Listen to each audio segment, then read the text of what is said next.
Alright guys, this does not appear to be a very popular vehicle because no one's waiting for the live video, but we have the 2021 Lexus LC500 Convertible. It's based off the Coupe that was revealed a couple years ago. And this one was revealed in structural blue, which was a gorgeous paint color. I still love this infrared color that, yeah, it's good. It's good paint color. Before we get into this live Q&A, which first we have questions from Instagram and YouTube's community page. So follow me on Instagram at MilesPerHr to get your questions in early, get those answered first, and then we get to the YouTube questions after that. But if you have not subscribed to the channel, please do so and hit the bell to get notified so you get the daily videos, live Q&As, walk-arounds, you know the good stuff. So without further ado, Christina, who is our lovely camera operator as usual, what's our first question? Oh, well, Andrew Parker's on. Thanks, Andrew. Andrew, hello. Thanks for being here. Okay, exhaust note in storage space from Grandma Sharded herself. Oh, getting right into it. Okay, well, before we fire it up, let's show you the storage space. Just have a trunk. Well, I mean, you also have the rear seats, and I'll explain that in a sec. But here we have a pretty decent size. No, it's not. It's okay. For a convertible sports car, it's decent size. It's 3.5 cubic feet of space, so it doesn't sound like much, but you can fit a set of golf clubs, maybe even 2 in there. And that's really what the Lexus LC500 Convertible clientele wants to know. Can you fit golf clubs in here? So there's that. And then you also have the space behind the front seats, because look at this. No one is going to be able to fit back there. No one. Not even a child's legs will fit back there. So What is the point? what's the point? All you're going to do is use this space back here for stuff, for groceries, for backpacks, whatever you have. So that's additional storage right there. But now, Grandma Sharded herself. Let's start it up so you can hear it. This is perhaps the That best. just sounded weird that you said that. I know. randomly. Hey, I mean, it's their name. It's their name. I gotta honor the name. Okay, start it up.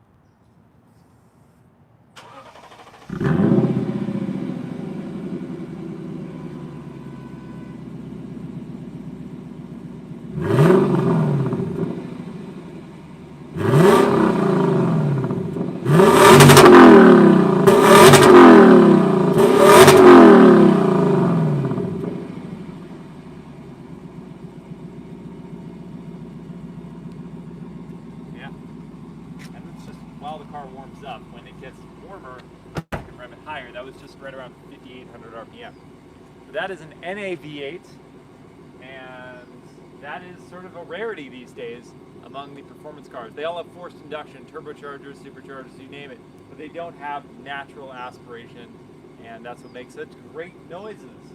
It's a good sports exhaust system that's also standard on this car. So, good question. I'm glad we did that. Louder? Yeah. I need to just- speak louder, okay. Okay. It's a good exhaust system. How different is the LC convertible from the Coupe in terms of driving experience? From Hirofumi Ono. Hirofumi Ono asked, how different is the convertible's driving experience from the coupes? And I think that's a good question. When you have a coupe top, you have inherent structural rigidity because there is not the loss of these pillars that otherwise reinforce the body. So the flex of the chassis is less when you have a coupe top versus a convertible. What they do with the convertible is try to add in torsional rigidity to compensate for the lack of that structural rigidity, and you never really quite get there. You never get back to where it was with the coupe. So the improvements that they did with the rigidity of the car don't quite get there with the coupe, with the convertible as they are with the coupe. So when you're taking a corner, you can feel a bit of chassis flex and a bit of body roll in this car that you might not otherwise feel in the coupe. Then again, the coupe is still not a hard edge performance car like a Porsche 911. So with that being understood, it's still more on the Grand Touring side of the performance equation, and therefore it's not the craziest corner car for out there. Hope that answers your question. Okay. Can you show the roof folding and the startup chime from Mercs Benz? Yes, definitely. So I already started it up. So I'll do the roof first, I'll turn it off, and then because I know you want to hear that chime. There is a chime in the car. So let's do the roof. Now this is fun. I'm gonna move this drink here. Let's show them this part. Am I supposed to come in? No, just from over there right now. On here, typically it's very obvious where the roof controls are going to be.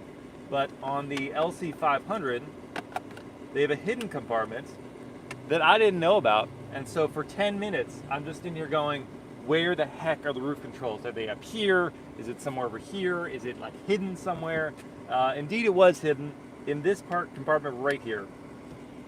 So that was pretty well done on their part of hiding it. So I guess you're not looking at it all the time. But unless you know what you're looking for, you will have a trouble finding it. Anyway, so here are your roof controls. And so let's show it. So back up so they can see the full process. So let's have it go up.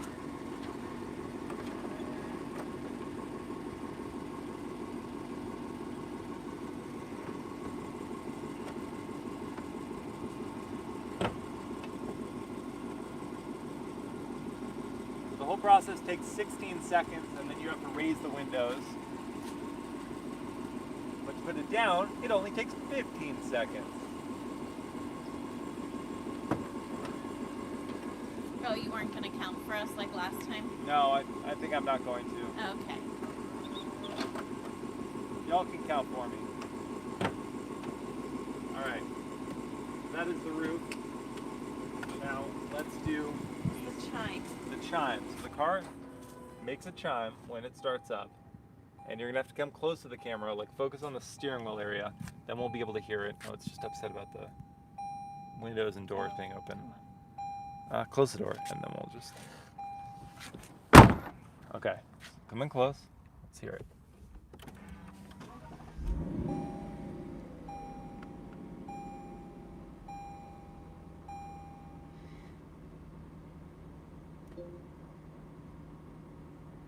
I thought it made more of a chime. Yeah, that didn't sound like a chime. Okay, well, guess there's not a startup chime. Is there a turn off chime? That's what I want to know. No, interesting. So I know I was just in that Audi SQ8 and that one greeted me much more than this car does. What's the next question?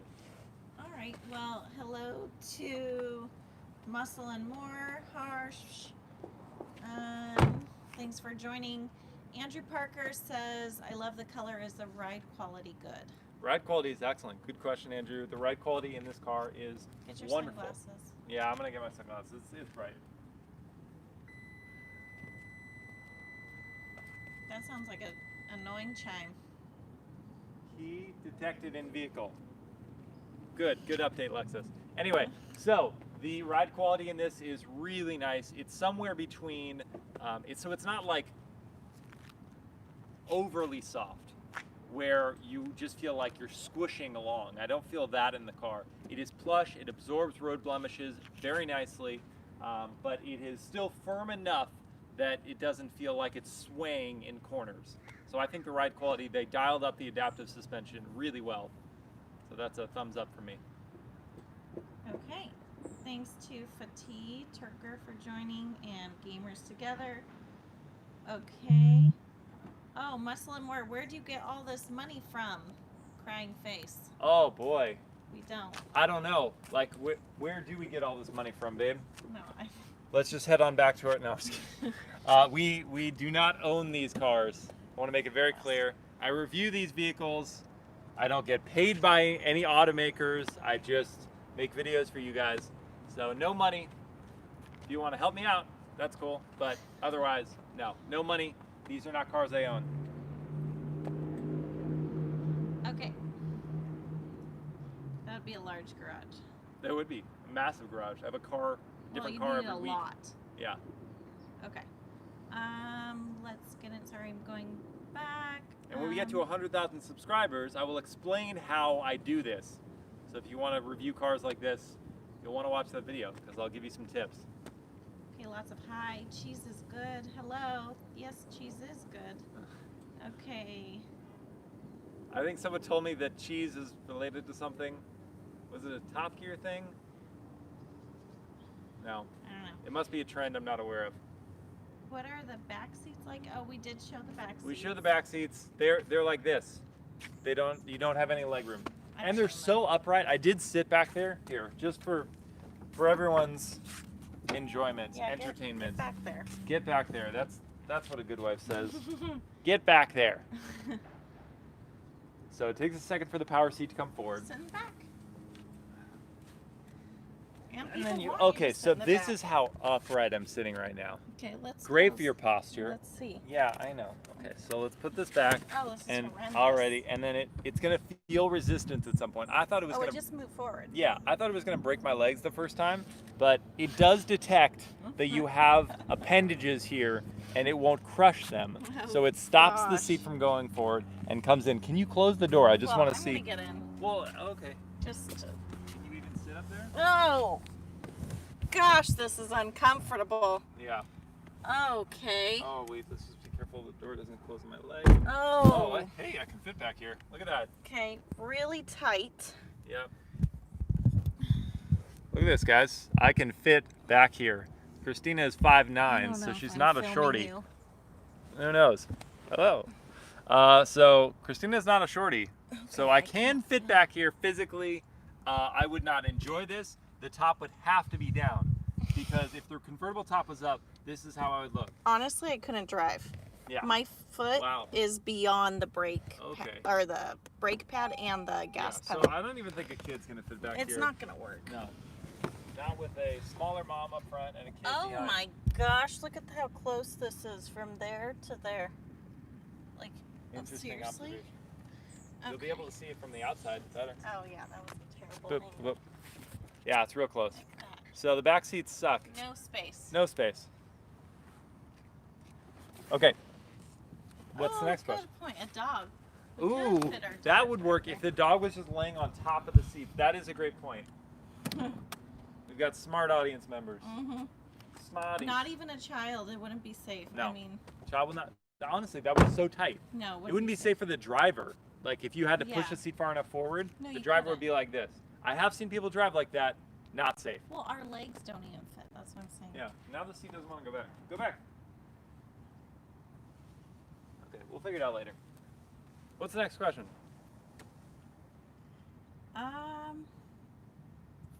Oh, someone asked about, I think Mercs Benz also wanted to know the specs. So here, I'll pop the hood. We can talk about the specs. They're not going to be anything that's going to rock your world, but the car is all about the experience. So the sound of the engine and the comfortable ride, that is what the car is more about than the specs. So this V8 makes 471 horsepower. It's a 5-liter naturally aspirated V8, 398 pound-feet of torque. 0 to 60 takes 4.6 seconds. So again, not the fastest thing out there. A base Porsche 911 Cabriolet is going to be quicker than this. The Jaguar F-Type R, not the R Dynamic, but the full-on R convertible will definitely be faster than this to 60, like 3.5 seconds. And both will make, well, the 911 will make less power, but again, it will be quicker. The R will make way more power, 575 horsepower. So definitely not the fastest thing out there, but it's so enjoyable. It's so enjoyable to drive, and we'll see that in a sec. We'll go for a spin. But do we have any other questions before then? You got a sub. Thank you for subbing. Thank you. Cheese is good. Okay. And then Most Censored thinks that the homeowners want some more loud revs this morning. Yeah, I think so too. Okay. And then talk about futuristic designs from the random Bugatti. So do you want to talk about the designs and then start it up again? Yeah, and I think the random Bugatti, is that Prothmesh? Might be. Anyway, so the crazy thing about this car, when it first debuted, when the Coupe debuted, was just how wild the design was. Yeah, the Lexus spindle grille up front, that's a love it or hate it kind of situation. I think the spindle grille looks weird on some other Lexuses. On this one, it works because the car is so much about making a statement. When it first debuted, there were a lot of people, myself included, who were like, okay, great, concept car. That's a concept car. That won't make it to production. And then they produced it, just like they debuted it. So that was pretty wild. And I think the design has aged much better than some people may have expected. They thought, okay, concept car design, fine, you're going to produce it, but it'll look good for 1 year, and then everyone will be like, boy, that was a mistake. That has not happened. The LC continues to be one of the most beautiful cars on the road. I think the convertible looks not quite as good as the coupe. The coupe still does it for me. And I think it's the floating roofline on the coupe and all that, but they still kept much of the coupe's design language here on the convertible. It still has presence. I still think they need to change those wheels. I don't like the wheels up close. I have seen a bunch of aftermarket wheels that look really good on the car. And I'll get more into that in the review of this car that will be coming in 2 weeks. So stay tuned for that. I'm not going to go too crazy in depth on that. But I want you to just see this little kick up here. That is part of the coupe's design. It is still here on the convertible. So I like that they integrated that. They kept that there. And the big deck lid on the back, that reminds me of a yacht. Just a nice big deck on the back. The kind of teardrop style turn signals and taillights down here. This looks good. And I love the, actually I need to turn on the lights for you to see this.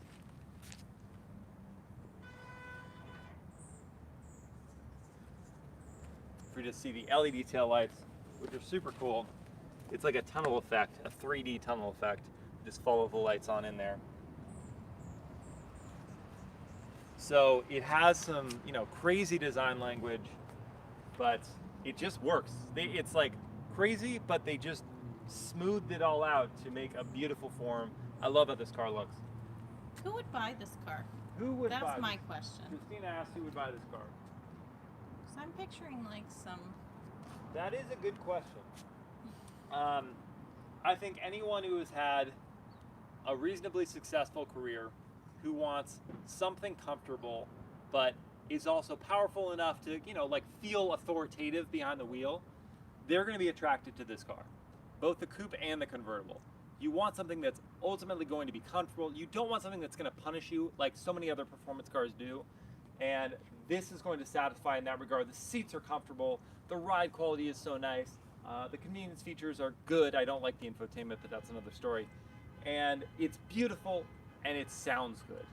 So I think the person who wants those things is going to be attracted to this car. The person who wants to still make a statement, want to still feel, what is going on out there?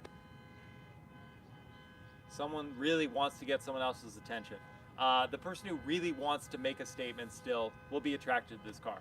Yeah, Mohammed Diop said old people will buy this car, and that's kind of what I was picturing. Well, yes. Yeah, that's, I mean, the thing about Elderly. Lexuses is they kind of attract a more geriatric audience.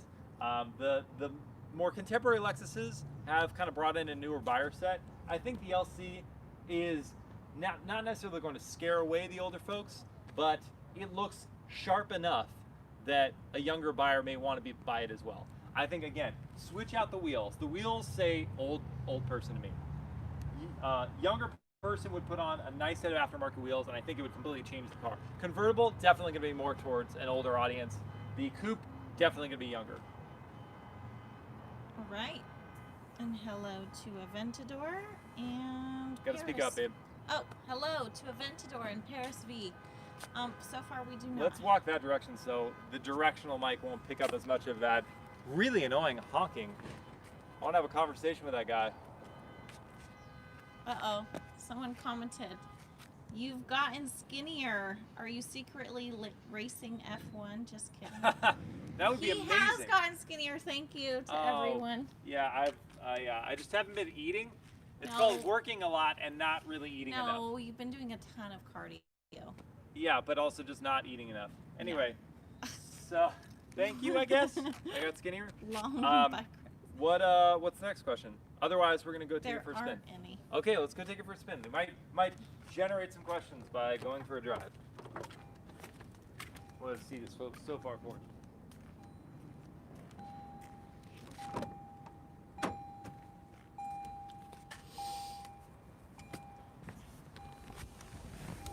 Do we still have folks? Are folks still watching? Folks still Yes. caring? All right.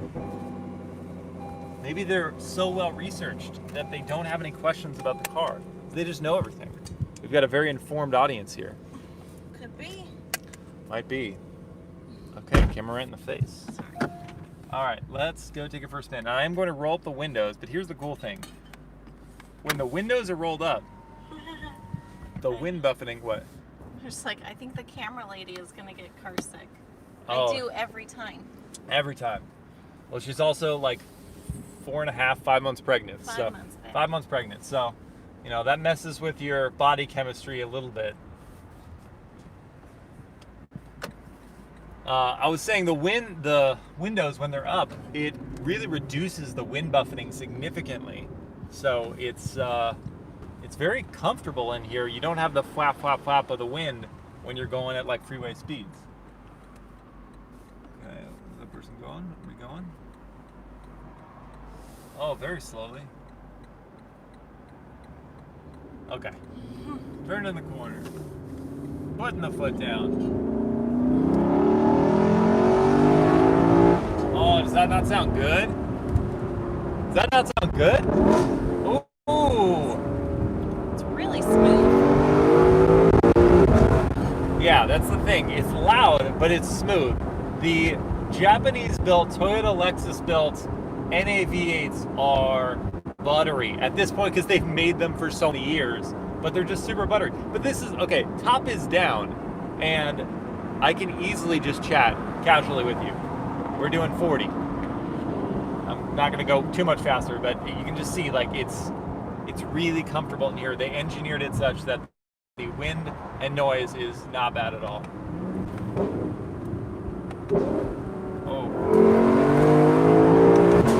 Oh, you like that pop of the overrun? When you upshift? What's funny, Christina? Like that pop? You like that pop? You like that pop?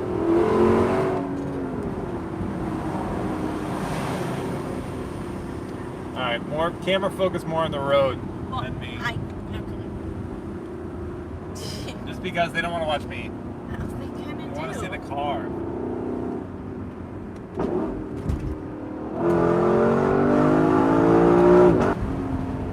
Oh man, I love the sound of that engine. Love it. Any other questions that have been rolling in? I'm trying to look. Alright, I guess I'll stop doing the mad acceleration. Okay.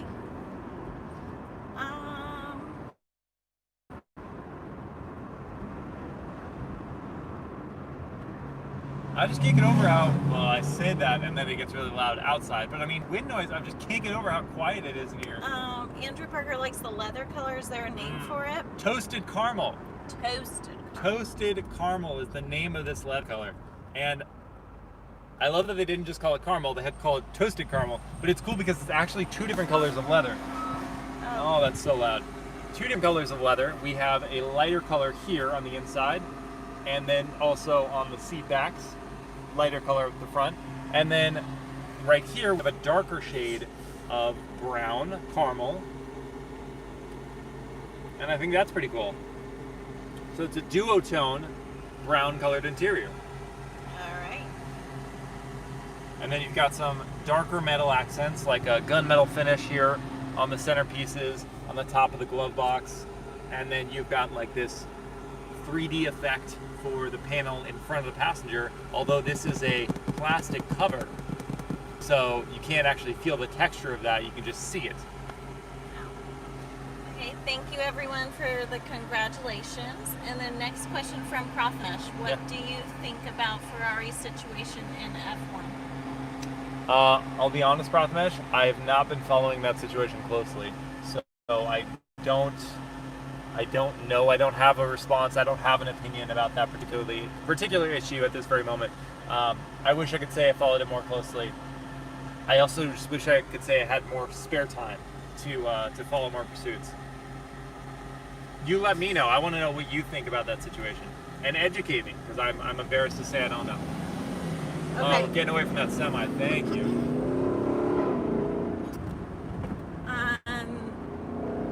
Is there going to be a POV night drive of this car? There will be, yes.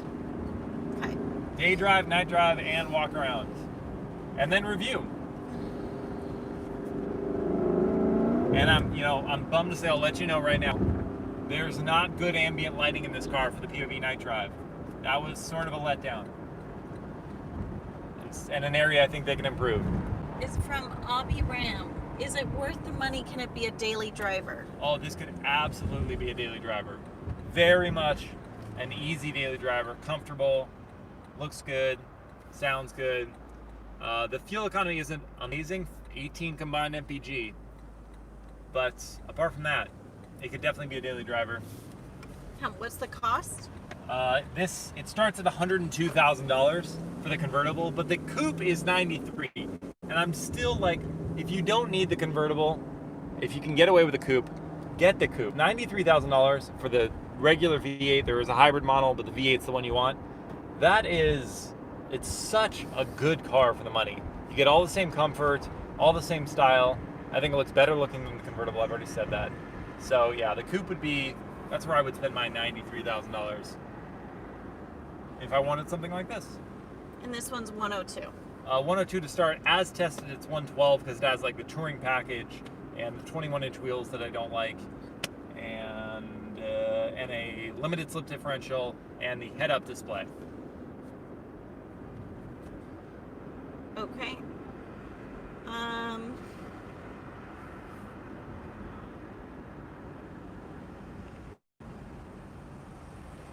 Oh, someone wants your road trip blog? Road trip log? Blog. Blog. Do you have your road trip blog? I have a blog post about my road trip. If I'm misinterpreting what you're asking, I apologize. And just make a comment and I will address it. But I'm not sure what would you mean by that. But yeah, I have a blog post on MilesPerHr.com about the road trip that I did. All right. Okay. Let's do it. One more. Oh, it's angry. Oh, vlog. Vlog. I do not have a vlog of the road trip. Nothing that I'm willing to share. Christina and I did a personal video vlog of the road trip, but that's a personal thing. We're not going to share that publicly. So I'm sorry, but no. Okay. I think there are only a few more questions. What would you consider among this? I can't see it. I can't see. You're driving crazy. I'm driving crazy, you guys. I can't see. Oh, gosh. Okay. What would you consider among this and BMW Z4? Oh, this all day. Please pick my question. This all day. Okay. I would absolutely pick this over the Z4. It's way more exciting to drive. I think it has more road presence, and I would much prefer this. I like the sound of the engine way too much. I am going to put the top up at some point though, and I will show you what that looks like, because you can do it at up to 31 miles an hour. I'm going 45, so I'll have to go slower, but I have someone behind me, so I'm just going to wait a sec, but I will put up the top. Someone said drive safe. You're not actually not going crazy. No, it just feels crazy with the camera. It feels crazy also with, like, we do get some wind in here. Okay, so we'll get down to 31, and okay, top goes up. What do you like or not like about this car? Very much enjoy the driving experience, very much enjoy the comforts inside the car and the sound of the engine. Dislikes, this infotainment is not good. The 10-inch infotainment here, the resolution and graphics are so last generation. This trackpad usability thing is not conducive to using that, to user friendliness. And what else don't I like? And I prefer the coupe over the convertible. The safety features as well. It comes with a full suite of standard safety features, but the lane keeping assist doesn't work as far as I can tell. I've tried it. It just doesn't work. It'll just let you go out of your lane. It'll then warn you that you've left your lane. Lane departure will work, but not lane keeping. And I do have it on. It is a button that you can turn on, and I have turned it on and used it, and it doesn't work. At freeway speeds, mind you, in the place that you're supposed to use it. Okay, shout out to Sabrata. Thank you for joining. They wanted to shout out. Thank you. Let's see. I have a question for you guys. Would you prefer a forced induction V8, so a turbo or supercharged V8 that makes more power, or would you prefer a naturally aspirated engine that may sound better but makes less power? What would you prefer? I want to know. Okay, always always, oh, nice comment from Prathamesh. Always appreciate the hustle, man. You're gonna have a large audience and free time later. Best of luck. Thank you, Prathamesh. I appreciate it. So. Appreciate you being here for the long haul. Oh, also Ferrari's situation is not so good. Sebastian Vettel, sorry, is their main driver, and he has to look after almost everything. He has to look after almost everything. As in, like, he's not getting support from his co-driver? Oh, the strategy, mechanical aspects, he's getting frustrated, which in turn has resulted. He has been kind of dominating F1 for a while. Okay, Mercedes M-Bucks has the best infotainment in my opinion. Agreed. What's yours, Completely Mohammed? agree. MBUX is amazing. BMW's iDrive is also up there, but MBUX is so good. It was such a big step up over their command infotainment that they used to have. Lexus needs to play catch up to the German rivals in that regard. From Abby Ram, pick this car or Mustang GT500. Well, okay, so it would be the coupe version of this car versus the GT500. It's a great question. The GT, I mean, addressing the question I posed to you guys, I mean, that's a situation where that's a V8, but it's supercharged and makes 760 horsepower, so almost double what this makes. But it still sounds good, but I think I prefer how the LC Coupe looks, and it's more comfortable, the interior is nicer. Okay, from the answer to your question, from Halal, natural V8, from Mohammed, NA for days. Agreed. Sabrata, supercharged V8 for the whistle. Oh yeah. Okay. The wine is so nice and then like Hellcat. Sabrata wants us to show that the Speedo does move physically. Try it out. It's a digital Speedo. So you can go to the gauge cluster here, and it is a digital speedometer. Saying it moves physically. Well, I mean, unless it is a physical, no, it can't be. It's a digital speedometer, so it moves. Can like touch it? Oh, you mean no? These are the drive modes here. These you do have to move physically, but the speedometer is part of the gauge cluster here, and it's an 8-inch TFT, and it's all digital. So there's no physical, no analog dial here. It's all digital. Okay, what do you prefer, digital or analog style speed? Oh man, if it's a pretty analog gauge, 100% will prefer that. Otherwise, I really actually enjoy the digital gauge cluster here. I like the variation when you go through the drive modes, and I think it's very engaging as a driver. All right. Well. And I think we're gonna probably wrap it up there, guys. Thank you so much for watching. No, it moves physically. I saw it in a Doug and Murrow's video. Interesting. Maybe there is a built-in digital dial behind the, or sorry, built-in analog dial behind the digital speedometer. Possibly, but I mean, when it is illuminated, when the car is on, it looks all digital. Maybe there's an analog dial, or analog needle that's moving and illuminated behind the digital display. That would be news to me. Okay.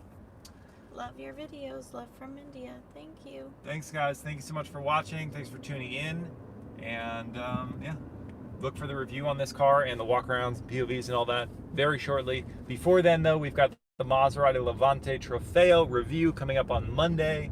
And we had a POV yesterday on that one, walk-around today, POV Night Drives tomorrow. So look for all those videos coming soon. And yeah, thanks for being a part of MilesPerHr. We'll see you next time. Thanks, guys. Have a good weekend.